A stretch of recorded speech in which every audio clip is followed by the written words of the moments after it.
Series 6, it's got to be some of the funniest scenes and episodes that we've ever done, I'd say. Step up to red alert.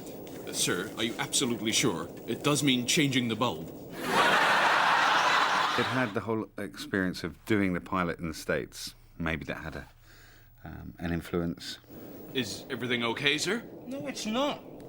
Some smackers filling this "Have you got a good memory" quiz. But that was you, sir, last week, don't you remember? Was it? Look, nobody else spells Thursday with an F. Series 6 came in.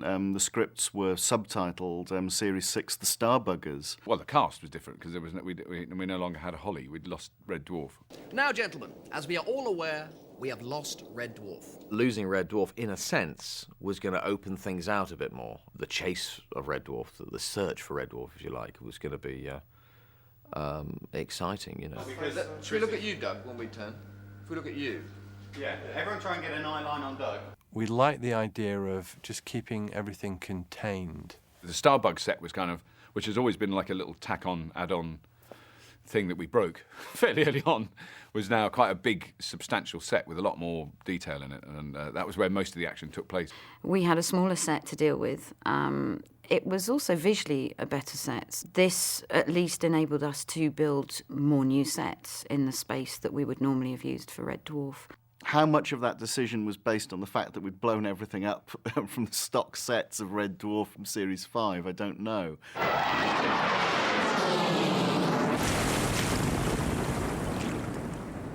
We had spoken about, it'd be great to direct. Then it became obvious that we were behind with the scripts, and so we couldn't. And then Andy came in, and I have to say, Andy did a terrific job. Andy was just like, you know, first day, he was just sort of blended straight away. Take a bit of time to compose yourself, then pick up the gun.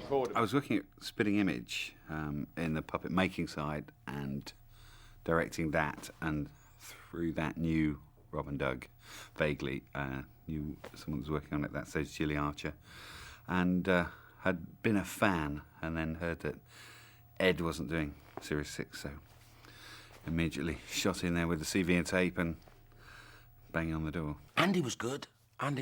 Sort of Dutch South African. We all assumed he was South African, and we used to tease him because of his name. This is still during the period of apartheid, so it wasn't a popular thing to be a white South African with two black actors. So I was always going, "Andy, how are you this morning? It is great to see you," which used to upset Craig. He always found my South African accent worryingly convincing. It's not a great comedy pedigree, is it? It was just gold for the guys making jokes about it. But although I think, well, I'm sure Andy had no South African connection whatsoever, but it was just something that they milked for all they were worth. Put a lot of extra charges on the front where the Keffers are sitting. That's right, right east of the back of the bus. But not too much explosive around the white boys. You know, he did things calmly, his way, and obviously liaised with Doug and Rob, of course. No matter how wrong it went, which it did, he somehow didn't go, "Oh, how do I sort this out?" He went, "Right." You know, it was like almost like that was a good thing when it went wrong, because then he could sort it out. So he had enormous enthusiasm. So he kept us going when we were flagging really, really well. He was very focused and very clear about what we were doing. He managed to sort of do what Juliet couldn't do in a way, because, well, what Juliet didn't do, and that's what he became sort of part of the posse very quickly. I think the key thing is not to screw it up, really. I mean, there are rhythms and patterns within that. You've got to make sure you're cutting within that rhythm and getting them to perform within that rhythm. He also had a different way of dealing with the cast. He was very gentle and very clever. There's not many options when it comes to the script of Red Dwarf as how it's going to go. It goes one way, and that's the writer's way, which, you know, everybody has to sort of join. Haven't you got anything better than this hogwash? We're used to the best. Justin he just made me laugh, really. Well, I would have to admit that before I came to Red Dwarf, I wasn't a huge sci-fi fan. So it's presented, the first challenge for me was to actually bone up on my sci-fi folklore, and to be able to go into the production meetings and script meetings actually conversant with what they were talking about. Since you're traveling through compressed space, time will move more swiftly for the object passing through the wormhole. 1 minute on this side of the wormhole will represent many years on the other. They'd all worked together for 5 previous seasons, so they all knew each other very well. And a lot of the character interplay on the screen was borrowed, shall we say, from the character interplay between the actors. I think with any long-running show, that line between the actor and the character becomes blurred, and they merge together. And certainly within Red Dwarf, it was very hard to say. I think the writers were stealing dialogue off the actors' own mouths, and they were slipping into their characters, and the elements merged together. For example, the morale meeting that kicks off out of time broadly reflected a meeting that we'd had earlier in the series to try and resolve one or two of the differences of opinion that had arisen in the course of filming one or two of the episodes. I thought it would be productive if we all met once a week to have a coffee or a beer, whatever's your poison. And get any problems we may have off our chests. Any objections? No, sounds like a very good idea, sir. Excellent. Well, as it's week 1, why don't I start? You know what it is about Lister that really makes me want to puke? There wasn't a lot of downtime when we were doing it. I mean, it was a very condensed production period, and it was very tight. The whole thing was done very quick. We didn't have time to muck about. I felt it was important to have a change. Then you really felt that the series was moving on. So this is where Lister got his sort of boiler suit, but more of a utility look for him. Crichton we completely redid this time. I think basically because he moaned so much. No, it was, we had to rebuild. It had to have so much more flexibility. I think it was the kind of groinal area. It was where most of the redesigning took place, which it did mean that I could sit down. I don't think it was comfortable that I could sit down, but I could sit down without it bursting apart and flying across the set. And that does make a difference. It is an odd thing when you can't sit down in something, and then it takes 10 minutes to get it off, so you stand up. And then after 5 hours, you realise you've been standing up for 5 hours, and generally you don't. You generally do sit down at some point, even if you've got a standy-up type job. We put him in a much lighter, much more easily movable costume that just had one bit that could just be put on really quickly and taken off really quickly. They'd got the Velcro right, so that when if I moved one arm, it didn't go and pop open. But there were still quite a lot of bolts and screws holding it together. What a senseless waste! I had flashing lights on my shoulders that actually went dip, dip, dip, dip, dip, which were really good. And then I expect Craig touched them, or looked at them from a distance, and then they never worked again, no matter how many electricians tried to rewire them. Again? If I ever had to sort of choose one of my least favourite Red Dwarf outfits, I'm afraid the padding would get it. Lovely job, though, Howard. Oh, I think he went for this sort of quilted jacket. The padding, I just thought looked a bit like padding, sort of a quilted kind of padding type outfit. It was the same fabric, but it was just applied in a different way, and it just lit very well. It looked good on camera. Crichton, you're forgetting about Space Corps Directive 1742. May I remind you of Space Corps Directive 34124, Article number 39436175880932-B. Well, I thought it was a great idea for running gag, actually. Because you knew it's one of those things where the audience eventually knew, Space Corps Directive. You knew there was a big gag coming from Crichton eventually. I think you're thinking of Space Corps Directive, and he would go on. And the numbers were generally not a difficult thing, so you could sort of make them up. That's it. I'm invoking Space Corps Directive 68250. 68250? But sir, surely that's impossible without at least one live chicken and a rabbi. The first series I did in Series 3, I was still a smoker. Then I stopped for the 90s. I didn't smoke in the 90s. So I remember that whole thing of Craig asking me for cigarettes, because when he first met me, I'd had cigarettes. And then by then, 4 years later, when I hadn't ever had any cigarettes, he'd always be, "Hey, Bobby, you got a cigarette? Get a cigarette." "Sorry, Craig, I don't have any." No. So and that had gone on for a long time. So he decided, I think he'd been in America or somewhere just before. So he came in on the first day with his duty frees, and he gave sort of everyone who smoked like 5 packets, so that for the rest of the series. He could hassle them for a cigarette when he'd run out, and they were buried all over the set, everywhere. You'd walk past someone, and you just look around the corner, and there was sort of 5 packets of cigarettes there, resting, and 2 lighters. He'd just stashed them everywhere, so he'd never be that on the no smoking set. Everywhere there was no smoking signs, usually with Craig leaning against it. Safety Nazis, man. Well, we worked with a company called SVC, and I think it was just at the beginning of that period when there'd been a step change in the computing and processing power of graphics generators, and we were able to take the benefit of that, and we had some very creative people who were very keen on the show, who wanted to actually come in and came to us with lots of ideas about stuff that we could do.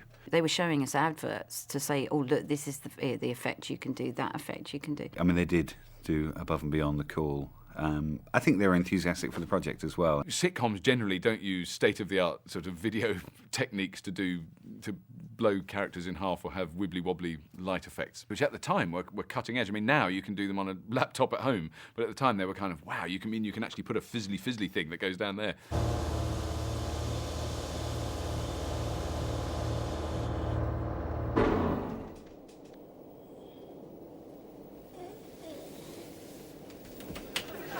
I always loved Lister waking up with the nails. Oh no, the long hair and the fingernails. I love that. I love that look, actually. If I could grow my hair like that, I'd have it like that. I felt like I should be in a heavy metal band. More of a blues country band, you know, from Louisiana. And that walk. But I mean, everyone thought I was putting a funny walk on. I wasn't. I was just trying not to snap the nails. And that was a great reintroduction. Out of stasis. You know, here they are. So I think it was just a basic restatement of the situation. I just felt it gave you a start to Series 6, which was very useful, rather than coming straight off the end of Series 5 and on we go again. And they wanted to make changes, so it was a nice, clean break. Psirens, from an effects point of view, was an absolute godsend. It's got an asteroid sequence, which I think even in the script sort of said as close to The Empire Strikes Back as we can get. It had the Scouter, it had crashed spacecraft, it had monsters. It had absolutely everything you could possibly want from an episode of Red Dwarf. I think what's obvious about Psirens is that Rob and Doug had been at the Big Book of Myths for inspiration, and had a lot of the storylines within Series 6 do have a mythical underpinning. They're called Sirens, like with Ulysses and that ancient Turkish legend. I believe the legend was Greek, sir. Whatever, some country big on curly shoes and humours. I got kissed by that girl who went on to be in the bill for years, Samantha Robson. She was blonde at the time, Pete Trance's sister. I mean, it was that whole page 3 pin-up as far as we could go within the realms of decency. But they made me pay for it. 1 minute I'm kissing a beautiful blonde, and the next minute it's a spermicidal fluid-dripping dung beetle. It's agricultural KY jelly, because you can get that in big buckets. It's what vets use when they're inspecting pregnant cows. It was horrible. It was horrible. I'm sure it's not second-hand. I'm sure it's new. It's not that they're not using the old stuff. It's a freshly opened, but they always show us they break the seal. And then, because you can just get kind of bucketfuls of it. That's because I kicked off so much about Rimmer getting laid in hollow ship. I think there's a great cliche amongst romantic films and romantic comedies of the swirling circular camera shots. I just want to play with that, really. And this idea that in his head it was a great romantic moment, the beautiful woman coming onto him, finally getting to kiss her, to be revealed in the spin as a big monster. They make you pay for these things, you know. What they give with one hand, they taketh away with the other. Ice from your ice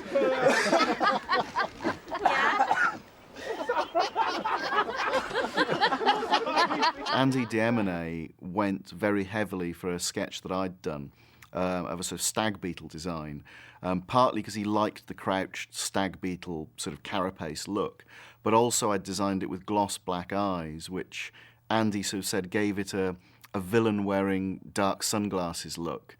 It's a real Terminator villain. I remember we filmed in a quarry somewhere in Kent. I haven't a clue where it was. It was freezing. She nearly died of hypothermia. She had so many volunteers to wrap her in warm coats, and I think it was mainly Craig, actually. It was very amusing standing in the middle of this pit where there were lorries driving around, and we're trying to do this scene, which was to any observer would have looked completely mad. We always end up in the same gravel pit just off the M25 at night, in the rain. Professor Mamet, my creator. Hello, Crichton. Jenny Agutter was fantastic. She was, I mean, it was only one day's filming, a location day's shoot, but she was really good. We'd also, I think, tried to get Kylie Minogue, who was in one of her lulls in her career, to play one part, but she declined. You know, and it's when you meet someone like that you know, I watched The Railway Children when I was a kid, and you think, she's proper, you know, she's really proper. She was so excited to be in Red Dwarf. She was really thrilled. I think I saw Walkabout at a very formative period in my youth, and she always stuck there as an icon, really. She was so nice and so lovely, and we just put her in. She was in a medical uniform of sorts, and I remember it was very short, and she was in big silver boots, and Rob and Doug were extremely happy.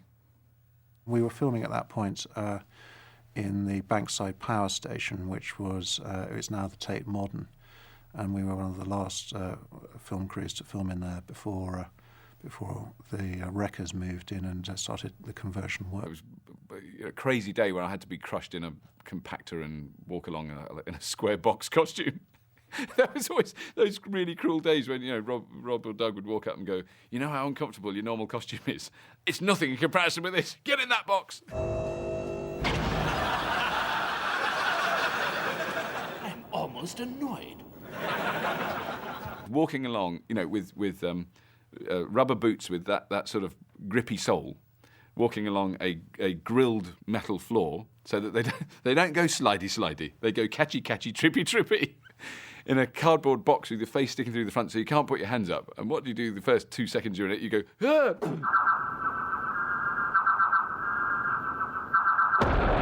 If you can play guitar to a reasonable standard, it's not that easy to play badly, you know. Play the guitar. What? Here? Inside?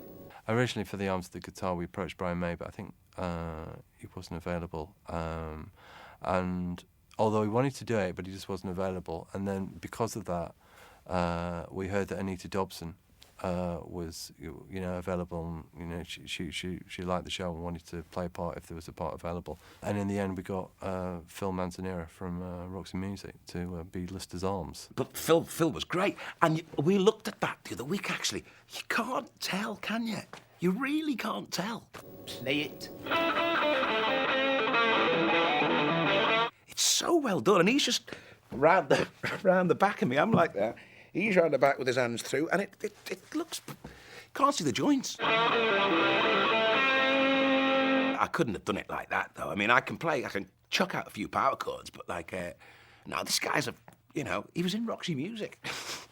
You know, he's been playing guitar for 40 years.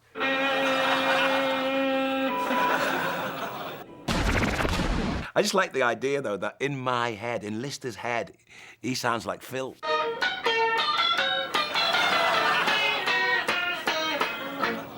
See, what's the difference? I did sort of 10 series of Spitting Image before this, and so we've done a lot of effects and splits and various sort of cheats. And it's always very frustrating that down the middle, the characters have to stand on one side or the other.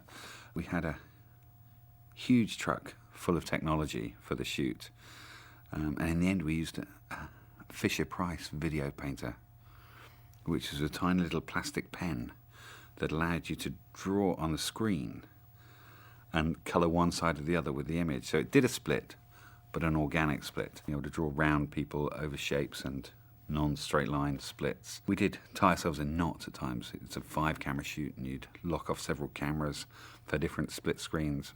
Actors would go off for makeup, and you'd realise you needed to move another camera, draft another camera in to cover that shot, and it all became very complicated, but we got through.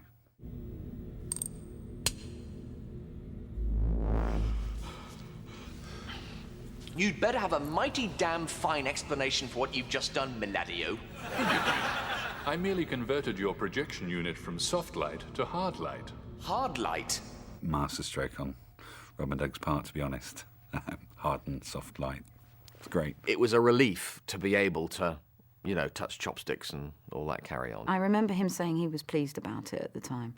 I think he thought, you know, it was nice for once for him to be normal. We just wanted to give Rimmer the opportunity to be able to be like a regular character, to see what would happen. And it then meant he could do anything, touch anything. You didn't have to work your way around that. If there was something that needed to be held or passed over or opened or done, he could be involved then. So it liberated a lot, I think. You'd gone from green to red to now the blue. It was the simplest way of denoting that he was that he had a hard. His light B had changed. Let's just put him in a different colour. Suddenly he had to think about his props, which he hadn't had to for any other episode. So there was that side of it. But on the other hand, it did make things a lot easier for us because we didn't spend the whole time going, don't go near that, don't touch that, don't do that. Of course, it was an invitation for errors, you know, because people would say, how come Rimmer touched the bottom of his shoe when the staircase when he came, you know, that bottom nonsense, you know. All right, then, all that bollocks. Antimatter chopsticks. We use them all the time. Antimatter pedals, you know, and they was going. It was just all of us sitting there. What are we doing? Yeah, that was just mad episode, actually. Yes, I can remember it was a scene that did require patience. It was the resetting that was such a nightmare. We had little battery-operated chopsticks that turned around, but they were made beforehand. We had various objects that flew around, which were just on wires. We had to somehow navigate the food into people's mouths. It was continuity hell, really. And if you look at Legion, what's he doing? Some of them worked for the first few minutes and then they all fell to bits, and especially Craig's went flying off. But no, they actually managed to glue them back enough for us to do the scene. That was kind of bizarre. I got to the point where I was sitting there thinking, is this funny? I was really literally, I was saying, is this funny?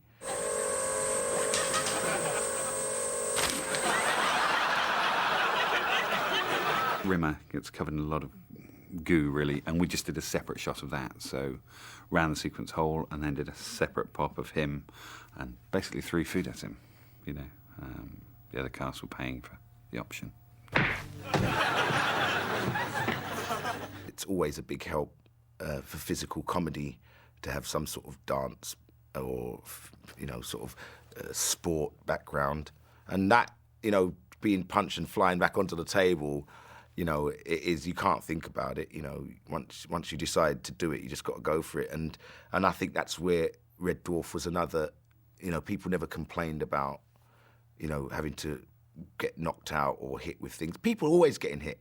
You know, the prop was meant to be, it won't hurt.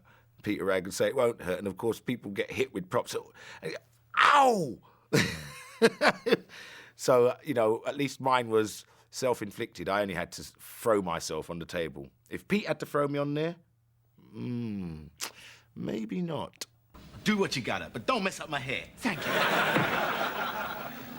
That whole scene, I love doing that whole scene when I had to knock everybody out. You know, Crichton has to knock all the rest of the cast out, and particularly knocking out Chris with these special bottles that don't hurt when you whack them over people's heads. They do hurt, Chris told me.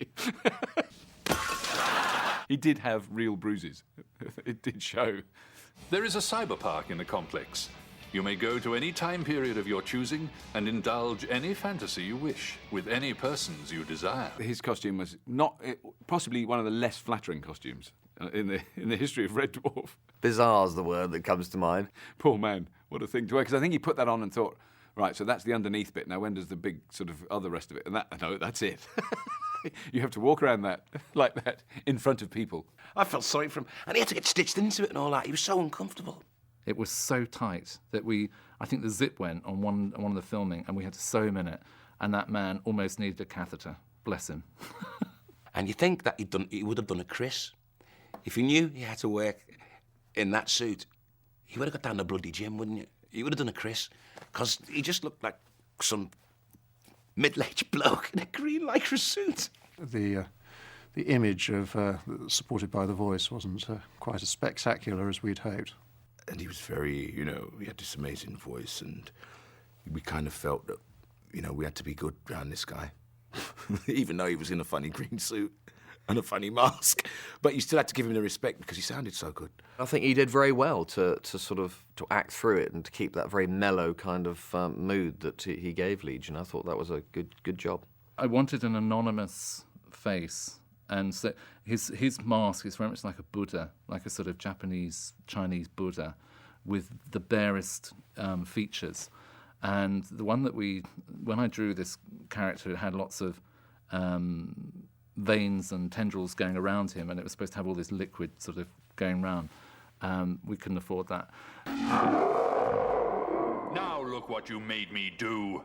We had to put on that lycra head thing and then shoot everybody in it, and then just used a quarter of our face. The kind of head was locked in a clamp, and then you had his mask over the top of it. I mean, it's fairly brief, but it was, it again pushed the limits of discomfort into a newfound dimension. It was a very weird-looking creature. The four of us together must be a nightmare, because we look sick. Now it would be lovely to do it again and track it and create a CG face and everything that's available to us now, but in that interim few years, it just wasn't there. The fan effect, actually, we shot twice. We did do it once at Bankside, suspending the actors and turning the camera on its side. So we'd have them elongated, and it looked like they were hanging. So we then did it on the real perspective with a big fan. That was good fun, that, because we just kind of just dived onto camera and grabbed hold of things and all that. But the cat topped it with that roll at the end. It was wicked. I was actually doing those rolls myself with the fan guy and say, all the stuff. It actually looked more impressive than I thought it would. I thought it was just going to look pony.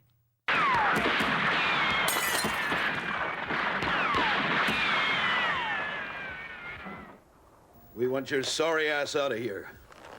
You got 1 hour.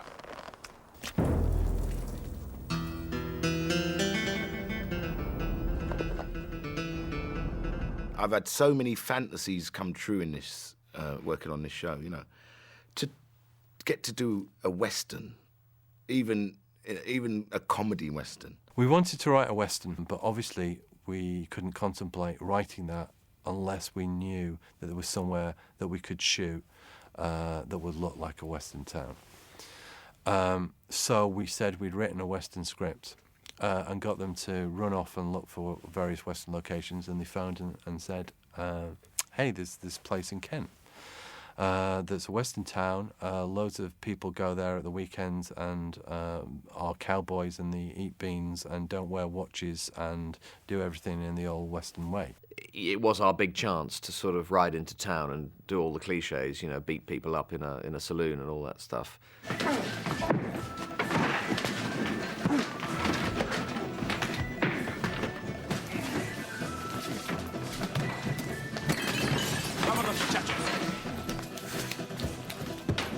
Marvellous. We went there to check it out, and we must have been pretty behind with the scripts even then, because people were going, so talk us through the script. And Rob was going, yeah, go on, Doug, talk them through the script. And we both knew there was no script. And I was going, oh, well, there's this big gunfight in the street, and they're all the sort of like all the Red Dwarf guys at this end, and then the bad guys at the other end. And then, so there's that kind of big scene, and people were writing notes. And then Rob would go, tell them the other scene. And I go, oh, yeah, the other scene. Well, yeah, and then out of this, and then they walk in, and he was just constantly winding up. And the other scene, the scene after the saloon scene, tell them about that. So we did that, and we seemed to get away with that. It was clear that we could, it was a great location, we could do everything we wanted, and then we went off and we wrote the script. It was wicked. It was wicked. Long been a Westerns fan, really, so the chance to get into this one was terrific. It was your whole Western cowboy childhood fantasy. One of the joys of doing Red Dwarf, from an effects point of view, is that it's got everything that you'd get with a science fiction, and it's got everything that you'd get with a comedy. And in this one, on top of that, it gets everything that you'd want from a Western. And I got to ride a horse. That's the joy of Red Dwarf, really. You can do anything. They can create anything within that world. All I remember is I don't think the caterers turned up on time. That was what I remember, this crowd of people dressed in Western clothing standing in a muddy field going, this isn't good enough. I assumed there'd be some sort of cardboard, cowboy town that we'd sort of vaguely, and there'd be one horse. and a couple of extras dressed vaguely as cowboys. I didn't think we'd actually go to a cowboy town where there were cowboys, and you're going, we're in the middle of Kent. It's the in Kent bit that always makes me laugh. It's English mud, isn't it? Very English mud and English grass. It's not Midwestern dust. But, you know, I think once you add a bit of music and, you know, get a bit of, you know, barroom, jingle jangle, piano, whatever it is, going, it sort of looked the part. They gave us a very authentic look, and they got their own costumes, they got everything. And, you know, for a TV show to have that production value was very lucky. They were very enthusiastic. Unlike normal essays who you have to try and work into a frenzy, these guys were already in a frenzy. We were wondering about acoustics, and I asked whether they fired their guns actually in the buildings. One of them lifted his gun up and shot it in the air next to the producer's head. About 2 inches away from my ear, which made me jump horribly. I think everyone thought that it was very funny. As I say, it gave me an ear infection, and I think that may have been the reason I missed the first day of filming. Riding the horses, that was the only problem for me. You know, there's not a thing you expect to do on Red Dwarf is ride horses, and that was that peculiar thing that, out of all the skills that I don't have, I can ride horses. I grew up riding horses, so I can actually ride a horse quite well. But I also know that they're quite dangerous. And Danny knows Danny's ridden before. He knows they can be quite dangerous. Craig and Chris had never, I think, even sat on a horse. Certainly Craig had never even sat on one.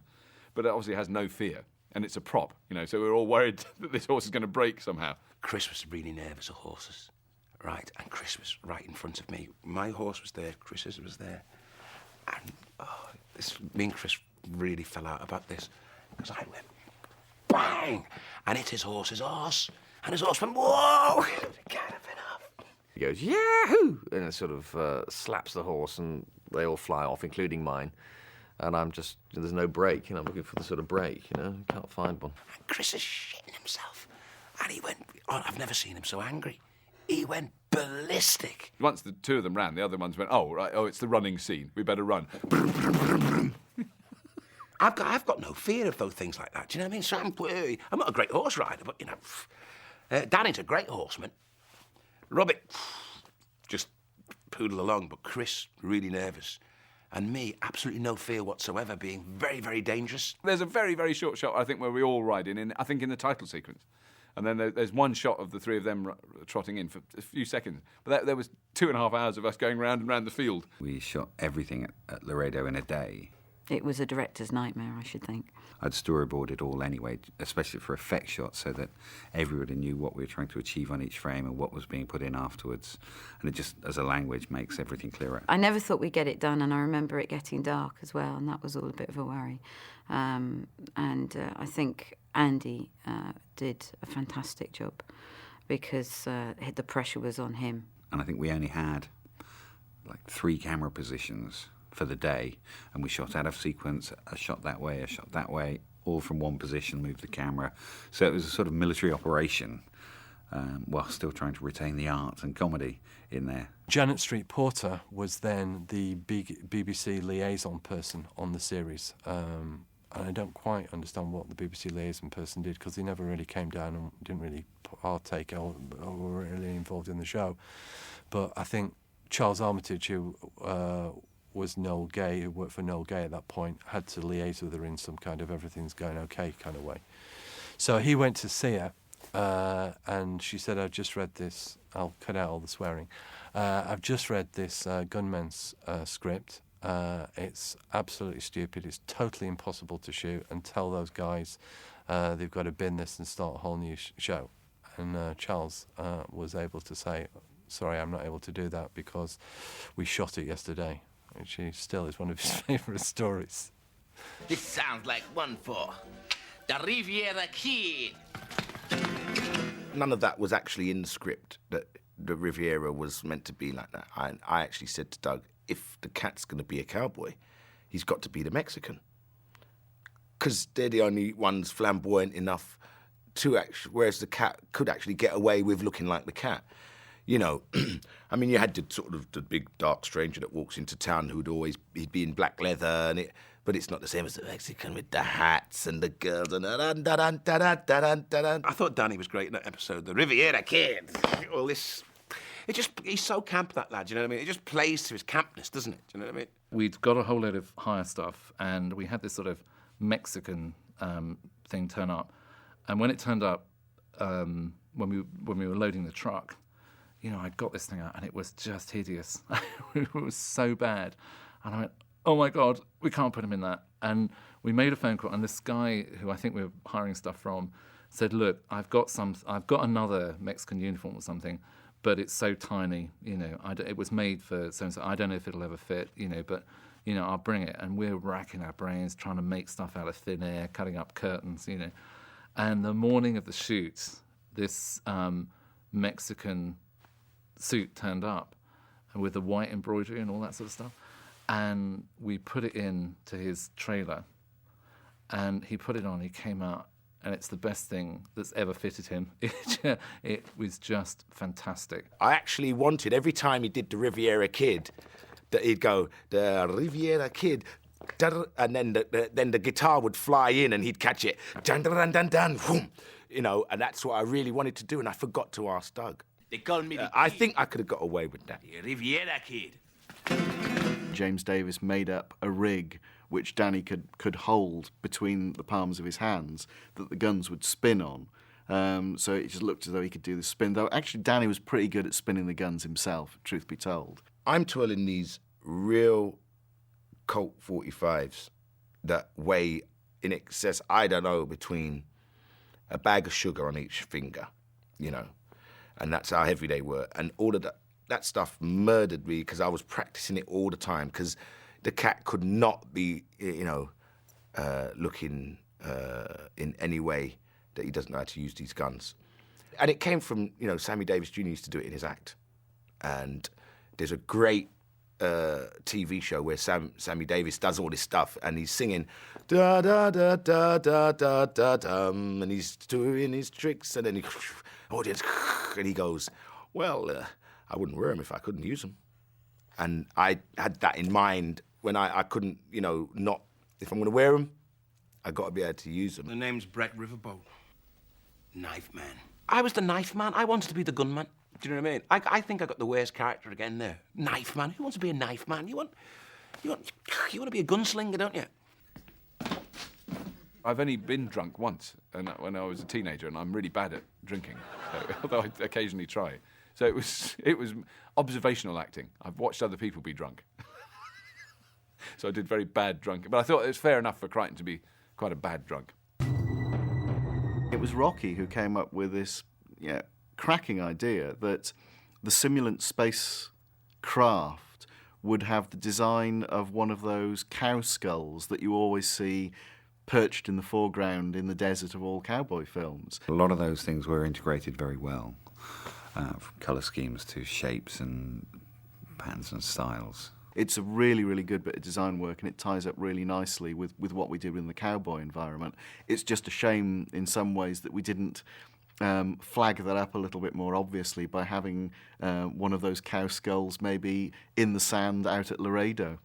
I am Tarka Doll, an ambassador of the great Vendelian Empire. That was I loved that gag. I just thought that was inspired because it was so stupid. It was great. Like it was all names from an Indian menu. You know, Bindi Bhaji and Tarka Dal and all this kind of stuff. And I thought they looked really good. I thought you could do a whole series. The audience laughed just from seeing the cat's mouth upside down with the teeth going upwards. I mean, it just looked it did look like an alien. They wouldn't stick. So every time we come back up, the eyeball would come off. Craig and Danny had to hand back glass eyeballs to me behind themselves, so they couldn't see me. And I was having to do that sort of bad, no eyeballs acting. And we never found them. They'd hand them to me and they'd drop them, and, you know, there was quite a few retakes on that.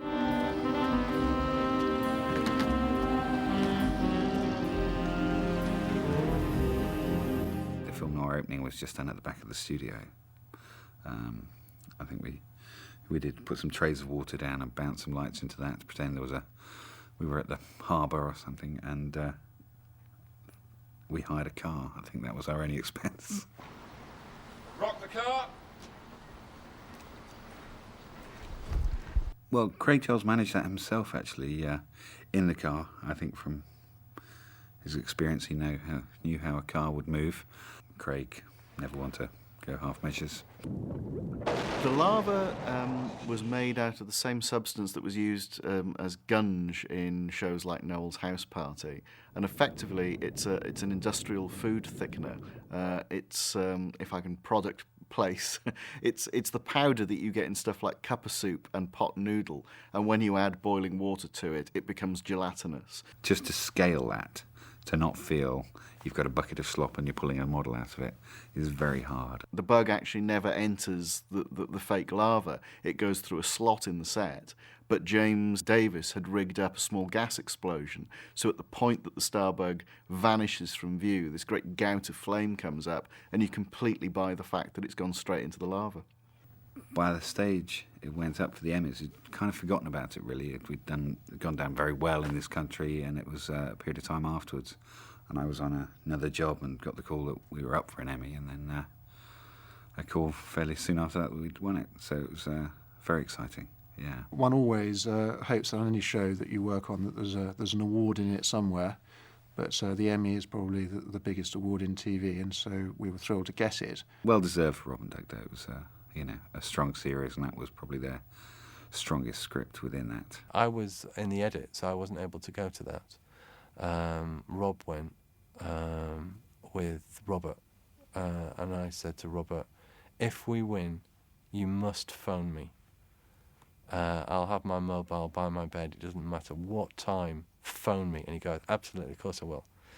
Went to bed, phone by the side of my bed, woke up in the morning, no message, nothing. I just thought, oh well.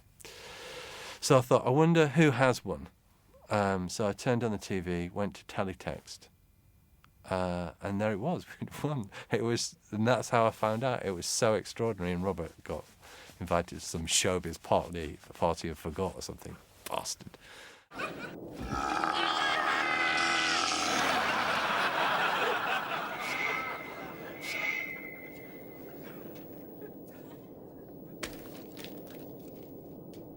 Rob and Doug came up to myself, Paul McGuinness and Peter Ragg and asked if the polymorph still existed from Series 3.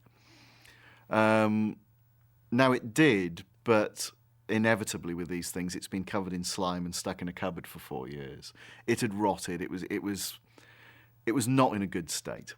I didn't want it to look like an excuse for bringing Dwayne back, and I think we got away with it. What's it turned me into? I mean, Dwayne Dibley would have been a brilliant spin-off series. You know, the life and times of Dwayne Dibley. It was a real crowd pleaser, both those characters and the polymorph itself. Worked very well in previous series, so it was obvious that Rob and Doug thought they could mine that comedy seam one more time. When these characters come back, the audience go through the roof. You know, it's like one of those American sitcoms, you know, where you enter the set and a round of applause for 5 minutes and you've got to stand there like that before you say your line, you know.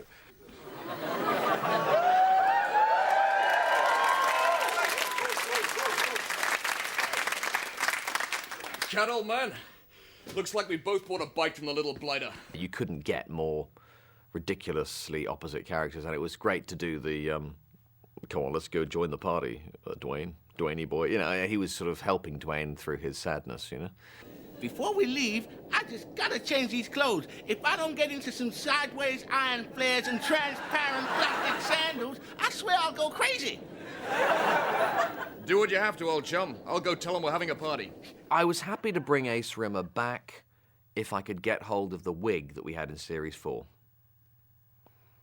which we didn't. So I had to get on and play Ace with a thatch parked on top of my head that wasn't nearly of the same class and variety of the Series 4, which I gather, to open up a bit of intrigue, may have been stolen from one of the cupboards, the wig stores. I didn't really expect the response, though. I mean, when Dwayne Dibley first appeared from below the counter, I mean, we just sat around for about 10 minutes while the audience howled and cheered and clapped, and calm down, and then we had to do it again. I always questioned how that would play at home to an audience, who didn't know, so we kept reshooting it to get it to be a normal hey and on. I think, as I remember, a lot of the difficulty was finding people who would fit in his costumes, and we knew we wanted a big man to marry Lister, or a big Gelf to marry Lister. So I got a call Monday evening. Are you free to work on Red Dwarf starting tomorrow? Yes. Studios at 10 o'clock, and that was basically it. He loved Craig. I think he genuinely loved Craig. I think so. He was there in the part, and he was a large gentleman, but really sweet man, very nice guy. The snogging in the village at the wedding caused a lot of laughter, because it was Craig getting the kissing all the time, from me, which was really quite horny. I think he liked me, I can't fight anymore. Come on.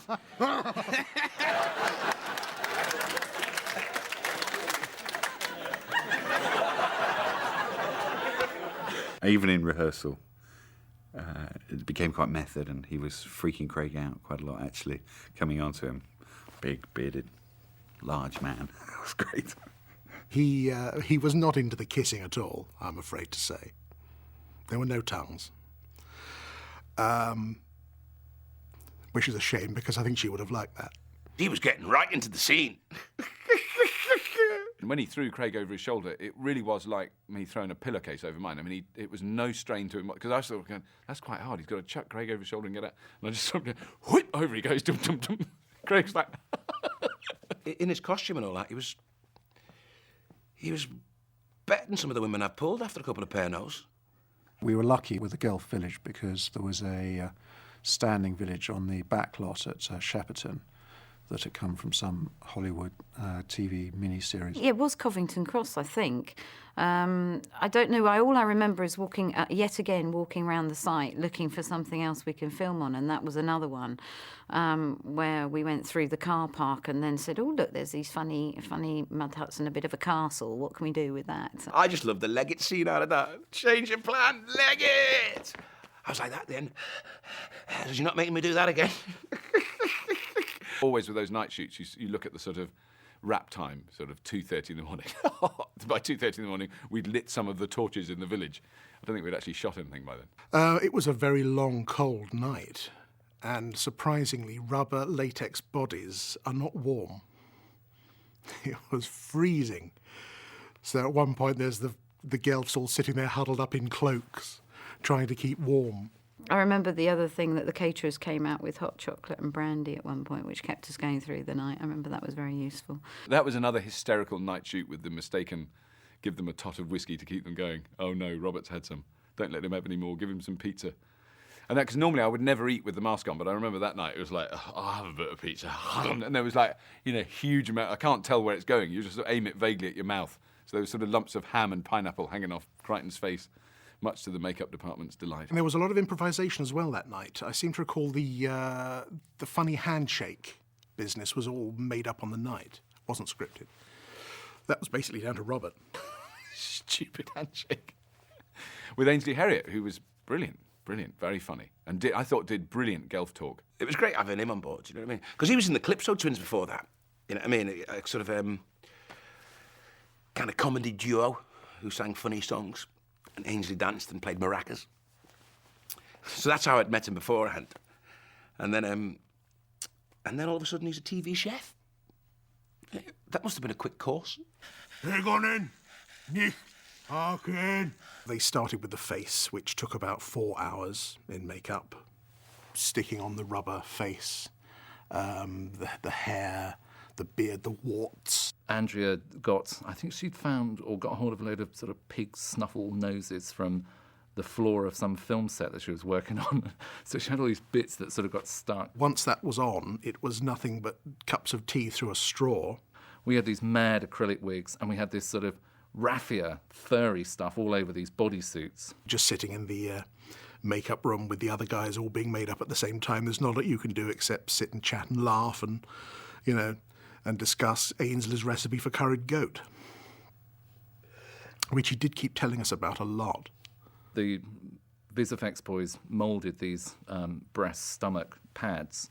Huge, great, smelly thing, which weighed a ton. These costumes were spray painted with car spray paint. They were covered in the most flammable, this and that. I mean, they were, cheaply made, put together, acrylic.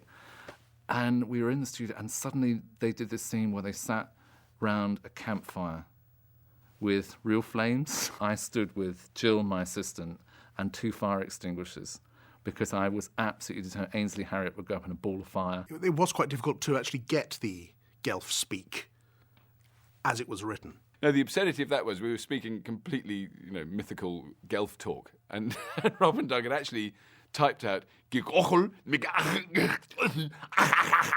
We were told to stick to the script. And you go, how do I say that?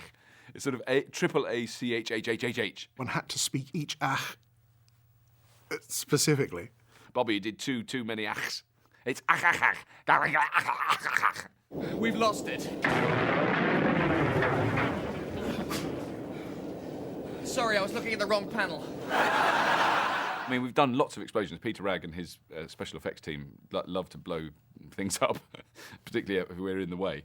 And that was what they used then was a pressurised air tank. But normally they're like a kind of camping gas bottle. They're that sort of scale. This one was sort of the one you move on the back of a truck. It was just huge. It took like 4 people to wheel it into the studio. This compressor was going for sort of 2.5 hours while they were building up. And it has a huge funnel on the front that was full of dust, cork, bits of cork, and little shards of kind of cut up plastic sheet, like little transparent plastic sheet, to make it to kind of catch the light so it looked like glass and dust. Peter Ragg, the legendary Peter Ragg, had set up this explosion. There was going to be, 2 big explosions, and the ones at the front were going to go. So on, 1, 2, 3, the one at the front's going to go, so you're going to turn that way. And then, boom, the one at the back, and you turn that way. It was sort of pointed at my back and Danny. It was kind of over that side, so it didn't hit the cameras, because obviously the cameras are valuable. You don't want to damage them. Doesn't matter about the actors. So then we were all ready for this, and it was... So there were quite big sparks going up. So we turned around, and it blew up from the back. And then all you saw was debris coming at us at 400 miles an hour. I just flew forward. I didn't even hear the thing go off. I was flying over the table, and I saw Dan kind of reel away, and it really whacked us. I mean, it was the equivalent of a sort of shockwave from an explosion. There was no... I didn't push myself out of my chair at all. I was thrown across the table. The back of Robert's skull was... There was cork embedded all in the mask, all at the back of his head, because he didn't turn around. I felt one lump, then someone else went, bloody hell, they were kind of ripping tons of bits of cork, so it had buried itself in the foam. So that had protected me, and my costume had. Danny got it right in the side of the face, and he had some bruising. A welt came up under my eye, and we were in the middle of filming. I got it in the back, but Danny had his face to the side, and it just went poof, and his face looked like that wood chip wallpaper. The welt's in his face. The audience just went quiet. They literally thought someone had their head blown off. I mean, literally, it was like... Peter Ragg, God bless him. A lovely bloke, and he was devastated by it, And the sort of ambulance guys came down, and luckily it was just a little bit of a swelling. It wasn't serious, but Peter Ragg was just, you couldn't console him. He was just devastated. In just 6 days, I had created my own world, lush and verdant. I had created Rimmerworld. It was such a sort of likeably dislikable character. I think it was good fun to examine him more. When I watched it during the commentary, I thought, there's a lot of me here. Hundreds and hundreds of Chris Barrys. Goodness me, they gave me a lot to do that day. But it was all, sort of Rimmer 1 and Rimmer 2 as guards and stuff. So, again, it was a bit of a nightmare logistically to shoot it. What's the eye line? Sort of up there, yeah? Yeah, it's where John is, really. And it's such a great idea, the idea that he'd been there for hundreds of years, having slipped through the wormhole or black hole, whichever it was. I seem to remember a naked man standing in the forest in front of Chris, which was very funny. Yes, my naked stunt double, who I probably got slightly spottier back than he, did, but then I'm not a naked stunt double person, am I? So yeah, I think he. Yeah, I'll go with him. I think he was all right. I think he was quite well represented. Yes. All the woodland sequences were shot on the back lot at Shepperton. We were out there quite a lot. It was cheap, you see. I don't think we had to pay anything for it, so that was probably why. I don't know what it is, why it is just the fate of sitcom production, I guess, that you don't shoot them in sort of June, July, August. You shoot them in kind of February, March, April. So we were outside in what was supposed to be this beautiful, idyllic kind of Garden of Eden, and Chris in a toga. And bitterly cold. It was really brutally cold that day. And that was one of the advantages of Crichton. It was, occasionally it would come into its own, that costume, because I wasn't cold. I wasn't even chilly. I was absolutely fine. Everybody else had big coats on until we were shooting, and I was just there. I was about the right temperature. I need it to be about -10 with a wind chill factor of -14. Then I'm comfy. I was really happy. And it was annoying a lot of people. Isn't it lovely? Doesn't it look great? Shut up, Bobby, I'm freezing. Avert your eyes from her great beauty. I thought that was quite worrying, seeing Chris kiss himself. I found that mildly disturbing. I don't quite know what it does on a sort of... I worry what the influence that will have on children. I seem to remember that there were some twins, two girls at the time. Yeah, they were like sort of harem outfits. And then they changed it. But yes, that was an enjoyable kiss, that one. Actually, as far as psychotic, deranged, ruthless killer simulants go, you're a bit of a babe. What are you doing tonight? Dying.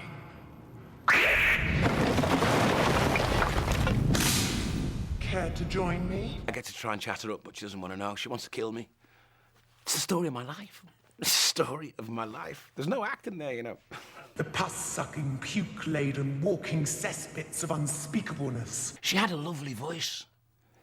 It was like she'd had a bottle of whiskey and 7 cigars.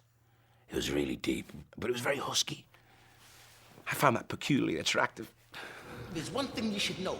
Last time we met, I was wearing a cute little black number with peach trim and gold spangles. And although it looks like I'm wearing the same outfit today, it is, in fact, an entirely different cute little black number with completely different gold spangles. I think they were siphoning money off of my costume budget for Peter Ragg's special effects. I reckon he had more of a smile later on, I think, Pete, because he knew he was getting my costume money, I think. This is something that Paul McGuinness wanted to try.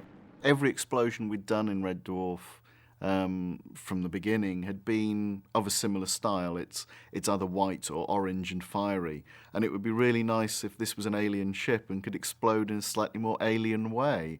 So he experimented with all sorts of different powders and colours and managed to get green and blue and yellow explosions in there as well. And again, it's an amazingly visual piece and very different from anything else we'd done. The clog, as it was termed in the end, was the orange escape pod from Rimmerworld. It was quite a heavy piece of kit.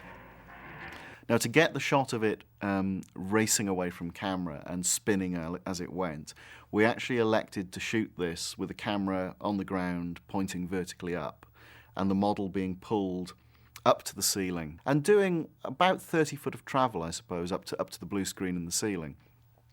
And on the 3rd or 4th take of this, Pete Tyler, who's crouched on the floor with his eye to the eyepiece of the camera watching this, suddenly noticed that having hit the blue screen, it seemed to be travelling back towards him rather faster than it should be. And he ducked out the way, and the line had broke, and the clog dropped 30 foot and just missed the camera. It actually clouts the matte box of the camera on the way down in the spot where Pete's head had been about a second and a half earlier. I'm so thick. When he had the grinding balls, I'd forgotten how big they were the first time. Of course, the audience get that straight away, because I just see him, oh, he's still got the balls. Oh, yeah, they are smaller. Sorry, comedy king. But no, that was that wonderful moment. I think that was a little present from Rob and Doug. I've always thought of that, is that there was that really long speech that Craig does, that List has to do about, I know what, we get the guards, we get the swords, and we cut this, and we get some string. Why don't we scrape away this mortar here, slide one of these bricks out, then using rope weave from strands of this hessian, rig up a kind of pulley system. So that when a guard comes in, he's just a tripwire, gets laid out, and we put Rimmer in the guard's uniform, he leads us out, we steal some swords, and fight our way back to the bug. Or we could use the teleporter. And I got the little line at the end, which it's always been the other way around up to that point. But at that point, that was like a birthday. It was a special treat. Rimmerworld was weeks ago. We're far more concerned at the moment about the quite hideous thing that's happened to Lister. There was a lot of debate about that ending, really, because if you're with the character that visited the future and then went away, Rimmer suggesting that something had happened to Lister could be a wind-up, just to leave him with that, oh, no, no, and then he's disappeared, which is quite a nice cliffhanger on that character. And we did shoot the scene with Lister coming back out of the toilet. What's up, lads? You know, so we knew it was a wind-up. But it went backwards and forwards a few times, and I think in the end, not explaining that nothing had happened to Lister was too plonky, really. Opening comms. Present Starbug calling future Starbug. We are ready to communicate. Yes, there wasn't a huge amount of script for that one, which was very unusual. It's the only time it's ever happened. You do think all of the scariest things that could possibly happen. Originally, there had been an inquiry from Rob and Doug.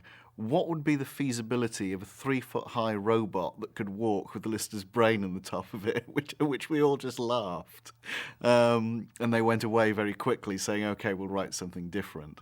I don't remember the exact order, but I remember receiving part of a script on the Monday morning and blocking that and then probably sending the actors home early because there was nothing else to rehearse. We didn't know what to do, and I actually remember going home and going, like, sitting in my kitchen going, but not happy. You know, you should be really happy. I don't have to learn my lines. So it was going, what are we going to do? You know, because we knew we were shooting it in 2 days' time. Had nothing to learn, I desperately need as much time as I can get to get those lines in. We were desperate for the script, and it was all coming close to the wire now. We often used to start rehearsals and think that Mel probably knew more than anyone what was going to happen because they did used to tell him what sets he had to make in advance. So we used to go to Mel quite a lot and say, what's happening in that episode? Because he always had a bit of the knowledge before we did. There was no time to cast it. There was no time to build new sets. There was no time to go and film anywhere else. And we didn't, in fact, get the final draft of the script until the Wednesday, which was the day before the pre-record. So it was really tight. It's interesting dilemma when you're in a late script situation. In many ways, you have to hold your nerve. You have to take a long-term view of what the show's going to be like rather than how much people are hating you at this precise second. Because in the end, everything is forgotten but the show. And so if you hand in a lousy script and everyone's got oodles of time to rehearse it, the only thing that will be remembered is the show's lousy. If you hand in a show and it's really, really late, but ultimately that show's pretty good or even better than pretty good, then that's fine. And, OK, the cast will remember, you know, because it was a bit nail-biting for them. It was the last show and, whoa, you know, maybe it's that last show ever, you know, all that stuff starts coming through again, and then it's like, then the cast sort of, I don't know, I can't really explain why the show was late. It's there are always good reasons, not because we weren't doing any work. It wasn't anything to do with that. It's generally when we're late with the script, it's because we're constantly rejecting ideas which we don't feel are good enough. Because there's nothing that really inflames our imagination, and we're holding out for something terrific, and that doesn't always come along, but then it's only when you go, guys, you've got to write something now. You have to give up on those dreams of being able to write something, you know, great. So we've been in situations like this before, and Rob, I have to say, was terrific at holding his nerve. I mean, way past the bounds of any normal sane person. And the best example is that radio show where he doggedly refused to accept any ideas until 3 a.m. of the day we were recording the radio show. And he just kept going, no, we can think of something better. No. And it was 3 o'clock before he finally went, okay, let's do that one. And again, that show was actually, that worked out okay too. But boy, God dear, it's not good on your bottom. It really isn't. But on the day when we shot it in front of the audience, that huge long sequence was done on auto cues, which we never had. Hundreds of little screens buried all over the set. So I had one there in front of me, one down here, one over here, one behind Chris's head, one behind Craig's head, one behind Danny's head. Danny had two down there. You know, we all had them. Even Craig had to read an auto cue. Even he couldn't learn lines that fast. If you're having new scenes coming in on the day of recording in front of an audience, you don't have any choice. I personally was just worried about the audience seeing us using auto cue. I think that, you know, that would have affected maybe the audiences. Maybe they felt they were being cheated, and they wouldn't laugh. You know, you got an audience sitting there waiting to be entertained. It wasn't very comfortable thinking, my God, someone's going to shout out, they've got 7 auto cues there. Hancock, when he did The Blood Donor, which is probably the most famous show he ever did, was all done on what they call cue cards, idiot boards, whatever. And that had been done in, 60s. So we knew it was possible. And there are all sorts of, technology now, there are all sorts of monitors where dialogue could be hidden. And also a lot of Robert's long speeches in previous shows had been written and the boards held up and Robert's doing da-da-da-da. So Robert is a seasoned pro at reading his lines off boards. The others, not so much. In the cockpit of Starbug, conveniently placed, instead of seeing a planet coming towards us, we were seeing our lines go. But boy, did we make it look as if we had a planet coming towards us. That's what I would say. So there's a skill in that as well. While we were shooting, there was one sequence I still remember very clearly where we'd done a bit and there was a big laugh and it was working and we go, and we're all really nervous going, can you make it go up a bit so you can see the next bit so you know what's coming? And then I looked at my screen and the words of a speech I was doing suddenly disappeared. And they disappear in a really odd way on auto cue. They go like that. And then new words appearing. And then I looked over and I could see Doug on the auto cue. He wrote the script on the auto cue with Rob there going, and then they went, right, and action. Well, sir, it looks like the dynamic of this... It's a defense device fitted to Space Corps test ships, which are fitted with prototype drives so awesome in their power, they have to be safeguarded at all costs. We got through that show. We recorded that show in record time. And there was a lot of discussion after that was, forget rehearsals. Put him in costume, put him in front of an audience, give him the auto cues, that's it. We'll get it done. We could record the whole series in a couple of weeks. When I watched the show, I cannot see anyone reading an auto cue. I think it was a genius way out, and that's what you need when you're in trouble. Yeah, I mean, I can see it. I think you can see it. And we were all saying, I don't think you could tell. You couldn't tell that I was going like that all the way through the scene. I'm talking to Chris here and I'm actually looking over there. It's just, yeah, you can sort of see. All right, then why does it look more realistically human? Humans have always found exact duplicates rather disturbing, sir. The 3000 series was notoriously unpopular. Half the script went in. Then we got the message back that Craig didn't think it was funny.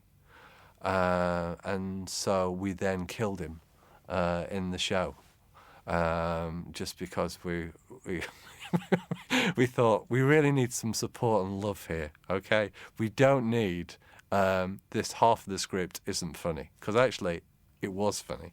They were winding me up. It was like R.I.P. Dave Lister. They were going to call it that. It was going to be like, that's the. And it worked out okay in the end. I mean, and for the most part, you really can't tell the reading. I genuinely don't believe you can tell. Okay, the defence rests. When the old crew arrived, the mature Red Dwarf crew, probably, I think we could redo that now without any makeup. Did we actually used to live like this? What a god-awful, depressing little hole. That was actually quite tricky to know where to pitch that, because, how much was he going to be like, the Rimmer, the sort of young-ish Rimmer. And, it's quite difficult to know, where with a voice and how you carry yourself and everything, just how well you're going to age. We had old fat Gimmer Rimmer with his big stomach, literally just a change of colour. He was that rather sort of bile yellow, if I remember rightly. Danny, we used the tartan suit that we'd had in Series 3, I remember, with a Bobby Charlton sweep over. It was very good. But it really was utilising everything that we had at the last minute. I actually think Crichton's wig was rather good. I thought it was real. It was quite a tricky thing to do that, but trickier than it kind of looked. It wasn't just plonking a grey wig on and a moustache. But it was great seeing the way Danny in the bald wig, and Rimmer. It was great seeing them. Because in 10 years' time, that's the way those guys will look, But it was great fun to be able to extrapolate out those characters and say, what would they be like in their worst success in, 30 years' time. It was great fun. Craig's genuine reaction to the fact that he was only a brain in a jar was great. I mean, the actor's reaction as opposed to the characters. It was very similar to the character's reaction. How come I'm a brain in a jar? I was just a head in a jar. I said, well, no, so just a brain in a jar. I said, well, can't I at least be a head? And he went, no, just a brain. I said, well, you could just cut a sort of hole in the bottom of the jar and I could put my head through and I could be a head. At least you get to see me. Jill, my assistant, had a friend from art school who'd left and blah, blah, blah. And I magnanimously said, we'll make the brain, it's fine. And it's the worst thing I should have kept my mouth shut. We had this guy who made it and it was fine.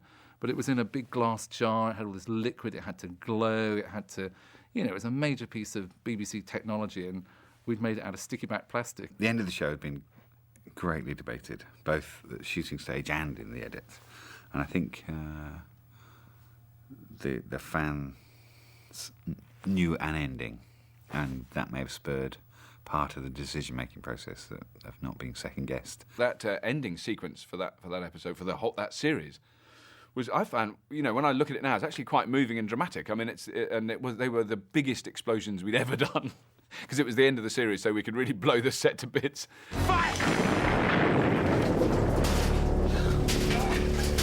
Normally when there's an explosion and the cat's got blood on his trousers and doesn't match the colour of his, he's dead. It's actually finished. They're all dead. And then Crichton dies as well. And Rimmer has to try and save everything. And that's, in the original one, he obviously does save us, and we're all having we go back in time long enough to be alive, and we all drink lovely cocktails, which are actually made out of urine recycle, which is why we got the little foam moustaches. To the present. To the present. They